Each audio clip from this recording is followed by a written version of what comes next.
नमस्कार दोस्तों, आज मैं फिर उपस्थित हूँ एक नए वीडियो के साथ। आज का जो हमारा विषय है तो दुर्गों से संबंधित है। दुर्गों के विषय से संबंधित मैंने 4 भाग अपलोड कर दिए थे, 5 भाग अपलोड कर दिए थे। आज का हमारा अगला भाग है। इसमें आज हम पहले दुर्ग के बारे में पढ़ते हैं। आज का हमारा प्रथम दुर्ग है गागरोन दुर्ग। गागरोन दुर्ग किस जिले में बना हुआ है? हम सब जानते हैं गागरोन दुर्ग है जो झालावाड़ ज़िले में बना हुआ है। झालावाड़ ज़िले में बना हुआ है। आहू और कालीसिंध नदियों के संगम पर बना हुआ है। यानी गागरोन का दुर्ग किन दो नदियों के संगम पर बना हुआ है? आहू और कालीसिंध नदियों के संगम पर बना हुआ है।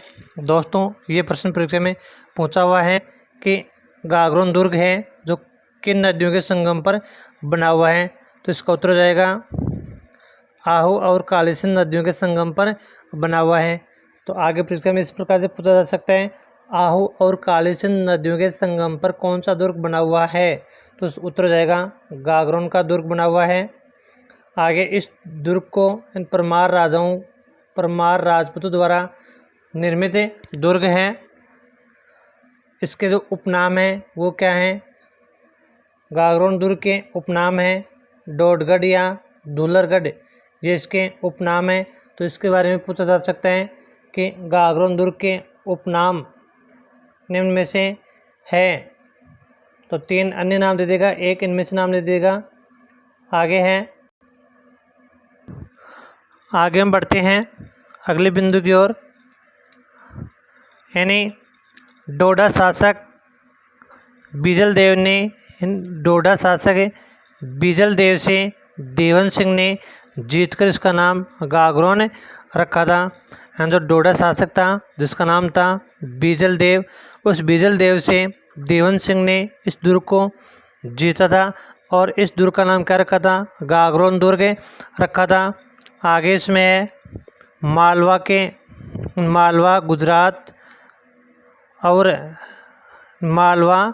गुजरात मेवाड़ और हाड़ौती का सीमावर्ती दुर्ग होने से इसका सामरिक महत्व भी है। यानी ये जो दुर्ग ऐसे स्थान पर बना हुआ है जो मालवा, गुजरात, मेवाड़ और हाड़ौती, इनका सीमावर्ती दुर्ग होने के कारण इसका क्या है? सीमावर्ती महत्व है। तो ये परीक्षा में पूछा जा सकता है किस दुर्ग का सामरिक महत्व अधिक है जो मालवा, गुजरात, मेवाड़ और हाड़ौती की सीमावर्ती क्षेत्र में है? तो उत्तर जाएगा गागरोन दुर्ग। यह जो दुर्ग है ये कहाँ पर बना हुआ है? गागरोन दुर्ग है ये किस पहाड़ी पर बना हुआ है? दोस्तों, ये जो गागरोन दुर्ग है मुकुंदरा की पहाड़ी पर बना हुआ है। एंड गागरोन दुर्ग किस पहाड़ी पर बना हुआ है? मुकुंदरा की पहाड़ी पर बना हुआ है। तो पूछा जा सकता है गागरोन दुर्ग किस पहाड़ी पर बना हुआ है? मुकुंदरा की पहाड़ी पर बना हुआ है। या पूछा जा सकता है मुकुंदरा की पहाड़ी पर कौन सा दुर्ग बना हुआ है? उत्तर जाएगा गागरोन दुर्ग बना हुआ है। दोस्तों, ये जो दुर्ग है यह दुर्ग 3 ओर से पानी से घिरा हुआ है। जो गागरोन दुर्ग है यह गागरोन दुर्ग 3 ओर से पानी से घिरा हुआ है।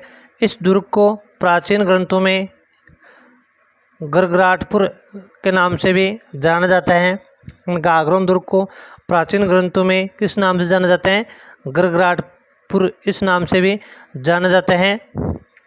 आगे इसमें है जेत सिंह के समय सूफी संत हमीदुद्दीन चिश्ती खुरासान से गागरोन आए। इनकी समाधि मिट्टी शाह की दरगाह है। यानी चिश्ती खुरासान से गागरोन आए, इनकी जो समाधि स्थल है वो मिट्टी शाह की दरगाह है। प्रमुख स्थल इसमें कौन कौन से हैं? भगवान मधुसूदन का मंदिर। यानी भगवान मधुसूदन का मंदिर किसके द्वारा बनवाया गया? दुर्जनशाल हाड़ा द्वारा बनवाया गया। यानी भगवान मधुसूदन का मंदिर किस शासक के द्वारा बनवाया गया? उत्तर है दुर्जनशाल हाड़ा द्वारा बनवाया गया। आगे कोटा रियासत के जो सिक्के डालने के कारखाने, सिक्के डालने की जो टकसाल है वो भी यहाँ पर बनी हुई है। यानी कोटा रियासत के सिक्के डालने के लिए निर्मित टकसाल यहाँ पर बनी हुई है। आगरा रामानंद के शिष्य संत नरेश की यहाँ पर छतरी बनी हुई है। यानी आगरा नहीं है, और है यहाँ पर, ये और है, यानी तो कोटा रियासत थी, कोटा रियासत के सिक्के डालने का जो टकसाल यहाँ पर बनी हुई है, और रामानंद के जो शिष्य थे संत नरेश, इनकी यहाँ पर छतरी बनी हुई है। आगे इसमें दुर्ग के जो प्रमुख शाखे हैं, दुर्ग के शाखे जो प्रमुख शाखा, पहला शाखा अचलदास खींची और मांडू सुल्तान होशंग शाह के बीच युद्ध हुआ।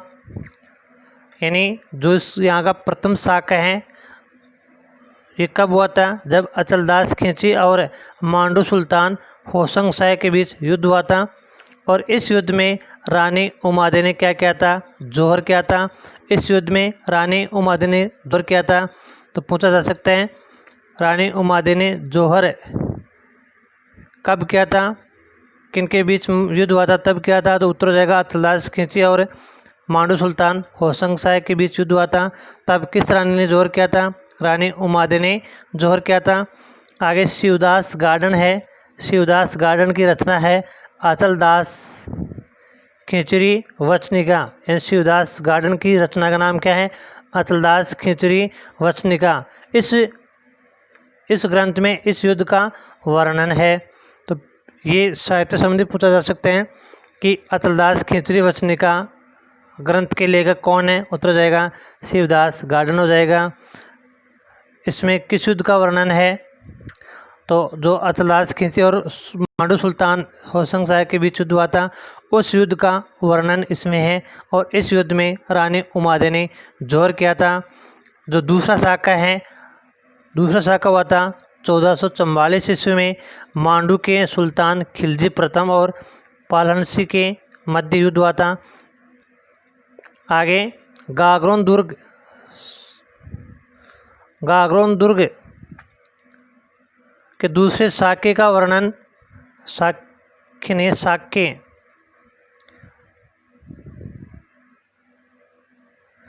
गागरोन के दूसरे शाखे का वर्णन मासरे महमूद शाही में वर्णित है। पृथ्वीराज ने अपने ग्रंथ बेली कृष्ण रुक्मिणी का लेखन कार्य इसी किले में किया था। तो ये भी महत्वपूर्ण बिंदु है। यानी पृथ्वीराज ने अपने ग्रंथ बेली कृष्ण रुक्मिणी ग्रंथ का जो लेखन कार्य किस किले में पूर्ण किया था? तो उत्तर जाएगा गागरोन दुर्ग में पूर्ण किया था। और बेली कृष्ण रुक्मिणी के लेखक कौन है? उत्तर जाएगा पृथ्वीराज। पृथ्वीराज ने कौन सा ग्रंथ लिखा? बेली कृष्ण रुक्मिणी ये ग्रंथ लिखा। तो यहाँ से 2-3 प्रकार से प्रश्न बनते हैं, तो आप उसको ध्यान से देखना है। आगे हम बढ़ते हैं। इस दुर्ग का वर्णन अबुल फजल द्वारा रचित आईने अकबरी में मालवा सूबे की एक सरकार जिले के रूप में किया गया है। यानी इस दुर्ग का वर्णन है जो अबुल फजल द्वारा रचित आईने अकबरी नामक ग्रंथ है। उस ग्रंथ में मालवा सूबे की एक सरकार जिले के रूप में किया गया है। तो पूछा जा सकता है अबुल फजल द्वारा रचित ग्रंथ कौन सा है? आईने अकबरी या आईने अकबरी ग्रंथ किसके द्वारा लिखा गया है? तो अबुल फजल के द्वारा लिखा गया है।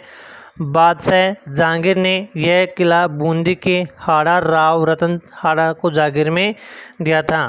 यानी बादशाह जहांगीर ने यह जो किला है बूंदी के हाड़ा राव रतन हाड़ा को किस में दिया था? जागीर रूप में दिया था। तो ये आज का हमारा प्रथम किला था। हम आगे बढ़ते हैं दूसरे किले की ओर। आज का हमारा जो दूसरा किला है वो भैंसरोडगढ़ दुर्ग है। भैंसरोडगढ़ दुर्ग है, कौन से ज़िले में पड़ता है? भैंसरोडगढ़ दुर्ग है वह चित्तौड़ दुर्ग ज़िले में पड़ता है। भैंसरोडगढ़ कहाँ पड़ता है? चित्तौड़ में पड़ता है। और यह दुर्ग चंबल और बामणी नदियों के संगम स्थल पर बना हुआ है। भैंसरोडगढ़ दुर्ग है वह चंबल और बामणी नदियों के संगम पर बना हुआ है। इसका जो निर्माण था विक्रम संवत की दूसरी सदी में भैंसा शाह व्यापारी और रोड़ाचारण ने लुटेरों से रक्षार्थ करवाया था। यानी यह जो दुर्ग है इस दुर्ग का निर्माण किसने करवाया था? इस दुर्ग का निर्माण करवाया था भैंसा शाह व्यापारी और रोड़ाचारण ने करवाया था। क्यों करवाया था? लुटेरों से रक्षार्थ इसका निर्माण करवाया था। तो पूछा जा सकता है किस दुर्ग का निर्माण लुटेरों से रक्षार्थ करवाया गया था। तो उत्तर क्या हो जाएगा, भैंसरोडगढ़ दुर्ग है, इसका निर्माण करवाया था। आगे इस दुर्ग को अन्य नाम से जाना जाते हैं, किस नाम से जाने जाते हैं, इसे राजस्थान का वेलोर कहा जाता है। तो किस दुर्ग को राजस्थान का वेलोर की उपमा दी गई है, उत्तर भैंसरोडगढ़ दुर्ग को। यह पूछा जा सकता है किस भैंसरोडगढ़ दुर्ग को क्या उपमा दी गई है, तो उत्तर हो जाएगा राजस्थान का वेलोर की उपमा इसको दी गई है। मेवाड़ महाराणा रायमल ने यह दुर्ग सूरजमल और सारंगदेव को जागीर में सौंपा था। कर्नल जेम्स टोड ने इसे अभेद्य दुर्ग भी कहा है। कर्नल जेम्स टोड ने इस दुर्ग को क्या कहा है, अभेद्य दुर्ग भी कहा है। हम आगे बढ़ते हैं अगले किले की ओर। आज का हमारा तीसरा किला है शेरगढ़ दुर्ग, गोवर्धन दुर्ग, गोवर्धन दुर्ग, शेरगढ़ दुर्ग या गोवर्धन दुर्ग, यानी जैसे इस प्रकार से गोवर्धन, यानी ये जो लिखा हुआ है यहाँ पर इस प्रकार से लिखा हुआ है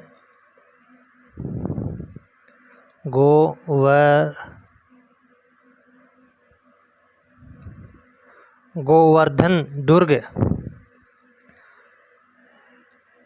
ये कहाँ बना हुआ है, बूंदी में बना हुआ है।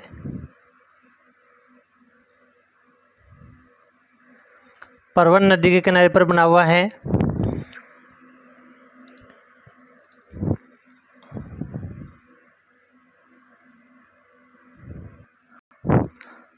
ये जो दुर्ग है शेरगढ़ दुर्ग या गोवर्धन दुर्ग कहाँ बना हुआ है, बारां जिले में, बारां जिले में बना हुआ है। दोस्तों इसको ठीक कर लेना, शुद्धिकरण कर लेना इसमें। ये कहाँ पर बना हुआ है, बारां जिले में बना हुआ है।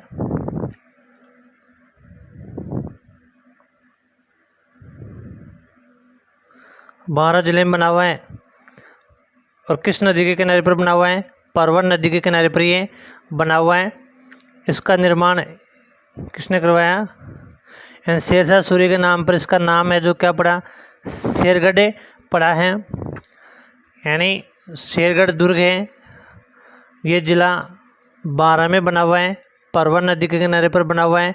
शेरशाह सूरी के नाम पर इसका नाम शेरगढ़ पड़ा है। दीवान झाला जालिम सिंह ने झालाओं की हवेली यहाँ पर बनवाई है। दीवान झाला जालिम सिंह ने झालाओं की हवेली यहाँ पर बनवाई है। यह दुर्ग दोहरे प्रकोटे से सुरक्षित है। अन्य स्थल इसमें सोमनाथ मंदिर, चारभुजा मंदिर, झालाओं की हवेली और आमिर खां के महल। आमिर खां पिंडारी अपने परिवार सहित 1818 ईस्वी तक यहाँ पर रहा था। आमिर खां जो पिंडारी है अपने परिवार सहित यहाँ पर कब तक रहा था, 1818 ईस्वी तक यहाँ पर रहा था। आगे हम बढ़ते हैं। शेरगढ़ दुर्ग धौलपुर में है इसकी, और शेरगढ़ दुर्ग है वो कहाँ पर बना हुआ है, धौलपुर में बना हुआ है। तो इसका हो जाएगा जिला धौलपुर। यह जो चंबल नदी के किनारे पर है बना हुआ है। शेरगढ़ दुर्ग है चंबल नदी के किनारे पर बना हुआ है। इसका निर्माण किसने करवाया था, शेरगढ़ दुर्ग का निर्माण करवाया था कुषाण शासक मालदेव ने इसका जो निर्माण है वो करवाया था, और इसका जीर्णोद्धार करवाया था शेरशाह सूरी ने। और ये जो दुर्ग है यह दुर्ग सांप्रदायिक सद्भावना का जीता जागता उदाहरण है। धौलपुर दुर्ग है, धौलपुर शासक कीरत सिंह की राजधानी रहा। यह जो दुर्ग है ये किसकी राजधानी रहा, धौलपुर शासक कीरत सिंह की राजधानी रहा। तो दोस्तों आप ऐसे वीडियो प्राप्त करने के लिए आप हमारे एग्ज़ाम ज्ञान स्टडी ग्रुप को सब्सक्राइब कर लें, जिससे आपको ये वीडियो प्राप्त हो सकें। सब्सक्राइब करने के बाद आप बेल आइकन को दबाएं, जिससे कोई भी वीडियो अपलोड होती आपको इसका नोटिफिकेशन प्राप्त हो सके। तो चलिए हम आगे बढ़ते हैं। जैसलमेर दुर्ग की ओर। हमारा जो जैसलमेर दुर्ग है, जैसलमेर दुर्ग सोनारगढ़ के नाम से भी जाना जाता है। ये कौन से जिले में बना हुआ है? जैसलमेर में बना हुआ है और ये धानु दुर्ग की श्रेणी में आता है। इस दुर्ग का निर्माण भाटी रावल जैसल ने 12 जुलाई 1155 ईस्वी में करवाया था।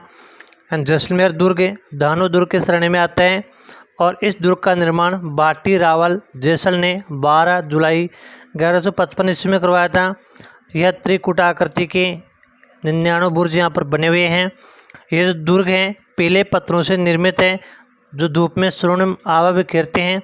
पीले पत्थरों से बने हुए होने के कारण इसको सोनार दुर्ग के नाम से या स्वर्णिम दुर्ग के नाम से भी इसको जाना जाता है। यानी इसका नाम सोनारगढ़ उपनाम है, सोनार दुर्ग के नाम से इसको जाना जाता है। यानी इस दुर्ग का उपनाम है सोनारगढ़ दुर्ग, इसका उपनाम है। यह दुर्ग बिना चूने के केवल पत्थर रखकर ही इसको बनाया गया है। जैसलमेर का दुर्ग विश्व का एकमात्र ऐसा दुर्ग है जिसकी छत लकड़ी से बनाई गई है। यानी जैसलमेर का जो दुर्ग है वह विश्व में एकमात्र ऐसा दुर्ग है जिसकी जो छत है वो किसकी बनी हुई है? लकड़ी की बनी हुई है। तो परीक्षा में पूछा जा सकता है, ये पूछा हुआ भी है कि कौन सा दुर्ग है जिसकी छत लकड़ी की बनी हुई है। उत्तर हो जाएगा जैसलमेर का दुर्ग। आगे महलों के दरवाज़ों और छतों की सुरक्षा के लिए किसका प्रयोग किया गया है? गौमूत्र का प्रयोग किया गया है। यानी इसमें बने हुए महलों की जो दरवाजे हैं और जो छत हैं उनकी सुरक्षा के लिए किसका प्रयोग किया गया है? गौमूत्र का प्रयोग किया गया है। जैसलमेर दुर्ग में लोद्रवा के बाद भाटी शासकों की राजधानी रहा। जैसलमेर दुर्ग है, जैसलमेर दुर्ग लोद्रवा के बाद जो भाटी राजवंश है उनकी राजधानी रहा। इस जैसलमेर दुर्ग में 2.5 साके हुए हैं। यह दुर्ग 2.5 साकों के लिए प्रसिद्ध है। तो परीक्षा में पूछा हुआ प्रश्न है कि 2.5 साके किस दुर्ग में हुए थे? तो उत्तर क्या हो जाएगा? जैसलमेर दुर्ग में हुए थे 2.5 साके। प्रथम साका कब हुआ था इसके बारे में हम पढ़ते हैं। प्रथम साका हुआ था भाटी शासक मूलराज, भारतीय नहीं है, भाटी है। भाटी शासक मूलराज और अलाउद्दीन खिलजी के मध्य 1308 ईस्वी का युद्ध हुआ था। पहला साका तो होता भाटी शासक मूलराज और अलाउद्दीन खिलजी के मध्य 1308 के युद्ध में। दूसरा जो साका हुआ था वह साका हुआ था रावल दूधा और फिरोज शाह तुगलक के मध्य युद्ध में। एंड रावल दूधा और फिरोज शाह तुगलक के बीच युद्ध हुआ था, तब हुआ था दूसरा साका। तृतीय साका अर्ध साका के नाम से जाने जाते हैं। ये 1550 ईस्वी में राव लूणकरण और अमीर अली के मध्य युद्ध हुआ था। इस युद्ध में केसरिया तो हुआ लेकिन जौहर नहीं हुआ, इस कारण इसको अर्ध साका कहा जाता है। साके में केसरिया और जौहर दोनों होना जरूरी है। अगर दोनों में एक नहीं होता है तो उसको अर्ध साका कहा जाता है। इसको दूसरा लिविंग पोर्ट की उपमा दी गई है। यानी राजस्थान का दूसरा लिविंग पोर्ट है। पहला लिविंग पोर्ट किसको माना गया है? चित्तौड़गढ़ दुर्ग को माना गया है। आगे इसके जो मुख्य द्वार हैं, मुख्य द्वार कौन कौन से हैं? मुख्य द्वार हैं अक्षय पोल, मुख्य द्वार गणेश पोल, सूरज पोल, हवा पोल, ये इसके प्रवेश द्वार हैं। आगे अकेय सिंह द्वारा निर्मित सर्वोत्तम विलास जो शीश महल है वो बनाया गया है। किसके द्वारा बनाया गया है? अकेय सिंह के द्वारा बनवाया गया है। दुर्ग के भीतर स्थित जेसल कुआं प्राचीन पेयजल स्रोत और गढ़सीसर का तालाब प्रसिद्ध है। यानी इस दुर्ग के अंदर जेसल का कुआं प्राचीन पेयजल का स्रोत है और गढ़सीसर तालाब यहाँ पर बना हुआ है। जैसलमेर दुर्ग महलों में पत्थर पर बारीक खुदाई और कलात्मक जालियों के लिए प्रसिद्ध है। जैसलमेर दुर्ग है महलों में पत्थर पर बारीक खुदाई और कलात्मक जालियों के लिए प्रसिद्ध है। तो पूछा जा सकता है यानी पत्थर पर बारीक खुदाई और कलात्मक जालियों के लिए कौन सा दुर्ग प्रसिद्ध है? उत्तर हो जाएगा जैसलमेर। इस दुर्ग के बारे में एक कहावत प्रचलित है ये कहावत भी बहुत महत्वपूर्ण है। कहावत क्या है?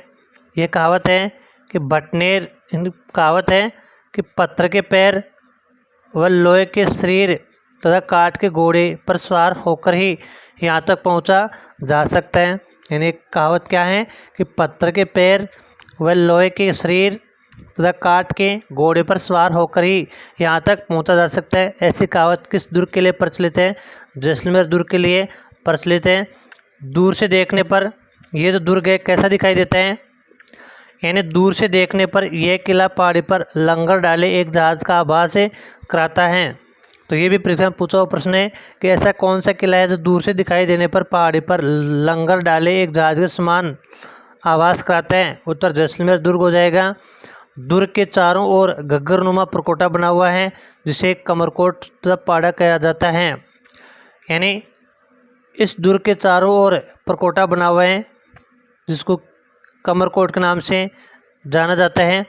आगे हम बढ़ते हैं बटनेर दुर्ग की ओर। बटनेर दुर्ग है किस जिले में बना हुआ है?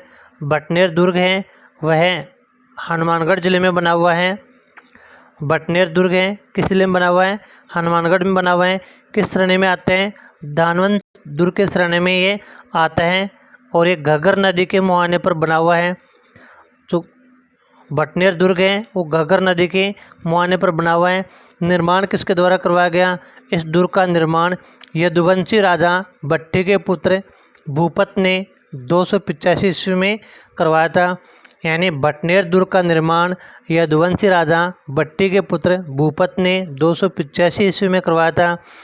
ये जो दुर्ग है यह राजस्थान के उत्तरी प्रवेश द्वार के रक्षक के रूप में भी जाना जाता है। तो ये परीक्षा में पूछा हुआ प्रश्न है कि राजस्थान का उत्तरी प्रवेश द्वार के रूप में किस दुर्ग को जाना जाता है? उत्तर हो जाएगा बटनेर दुर्ग को। आगे महमूद गजनवी ने 1001 ईस्वी में इस पर क्या किया था? अधिकार किया था। यानी महमूद गजनवी ने 1001 ईस्वी में इस दुर्ग पर क्या किया था? अधिकार किया था। 1398 ईस्वी में तैमूरलंग ने राव दूलचंद बाटी से इस दुर्ग को क्या किया था? छीना था। 1398 ईस्वी में तैमूरलंग ने राव दूलचंद बाटी से इस दुर्ग को क्या किया था? छीना था। और इस समय 1398 ईस्वी में हिंदू स्त्रियों के साथ साथ मुस्लिम स्त्रियों ने भी यहाँ पर क्या किया था? जोहर किया था।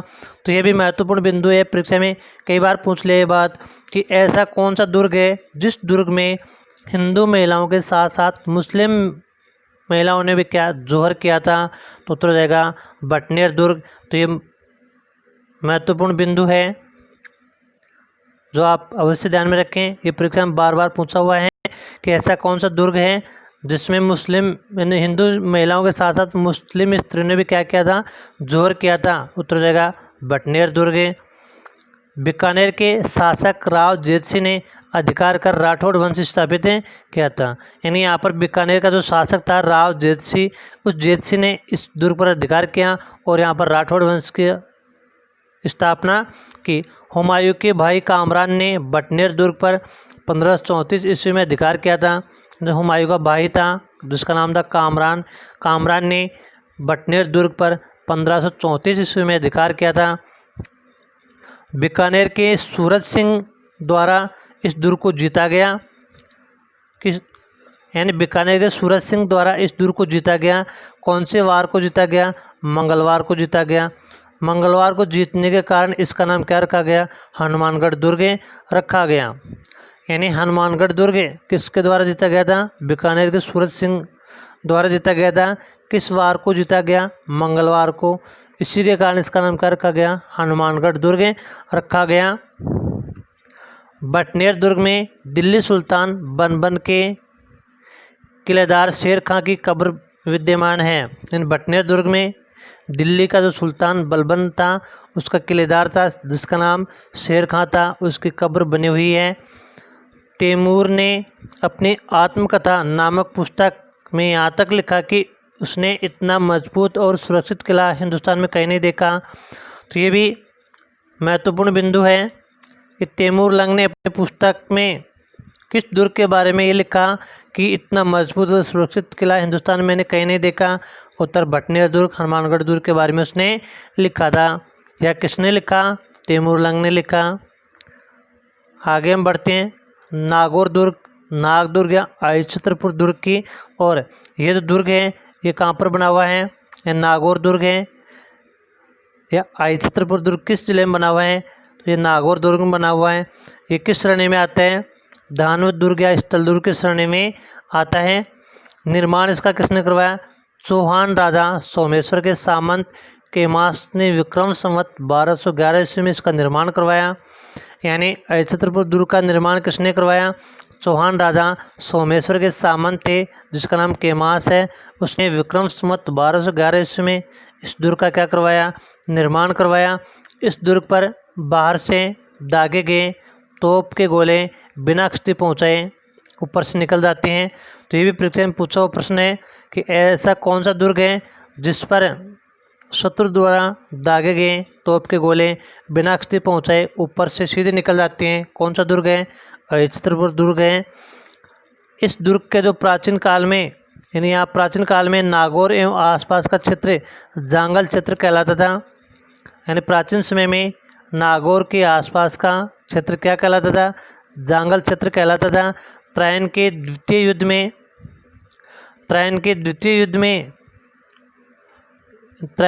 युद्ध के बाद गौरी का इस पर क्या हो गया? अधिकार हो गया। त्रायन का द्वितीय युद्ध कब हुआ था? 1192 ईस्वी में। तो ये भी महत्वपूर्ण बिंदु है कि त्रायन का द्वितीय युद्ध कब हुआ था? 1192 ईस्वी में। किस किस के बीच हुआ था? पृथ्वीराज चौहान तृतीय और मोहम्मद गौरी के बीच में हुआ था। पहला हुआ था 1191 ईस्वी में। पहले में पृथ्वीराज चौहान की विजय हुई थी, दूसरे में गौरी की विजय हुई थी। तो त्रायन के द्वितीय युद्ध 1192 के बाद यहाँ पर गौरी का क्या हो गया? अधिकार हो गया। महाराणा कुंभा ने 1467 ईस्वी में इस दुर्ग पर क्या कर लिया? अधिकार कर लिया। यानी महाराणा कुंभा ने 1467 ईस्वी में अधिकार किया। इसका उल्लेख कहाँ मिलता है? चित्तौड़ दुर्ग के जो कीर्ति स्तंभ है उसमें मिलता है कि महाराणा कुंभा ने अहिच्छत्रपुर दुर्ग पर 1467 ईस्वी में क्या किया था? अधिकार किया था। सम्राट अकबर ने 1567 ईस्वी में सम्राट अकबर ने 1570 ईस्वी में अजमेर ख्वाजा की जियारत करने के बाद नागौर आया एवं यहाँ दरबार लगाया, जिसमें राजस्थान के कई राजाओं ने अकबर के अधीनता स्वीकार की थी। तो ये परीक्षा में पूछा हुआ प्रश्न है कि सम्राट अकबर यानी पूछा हुआ प्रश्न है सम्राट अकबर ने अजमेर ख्वाजा की जियारत करने के बाद किस स्थान पर दरबार लगाया था जहाँ पर अधिकांश राजस्थान के राजाओं ने उसके अधीनता स्वीकार की थी? तो उत्तर हो जाएगा नागौर दुर्ग में दरबार लगाया था।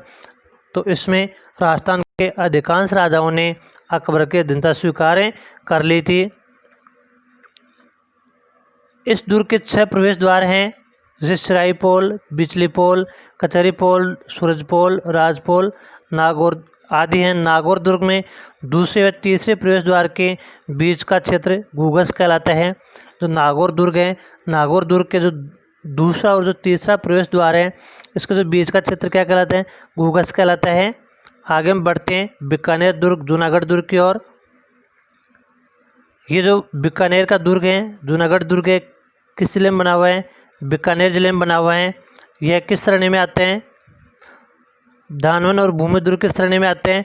निर्माण किसने करवाया? राज सिंह ने इस दुर्ग का निर्माण करवाया। यानी बीकानेर दुर्ग जूनागढ़ दुर्ग का निर्माण किसने करवाया?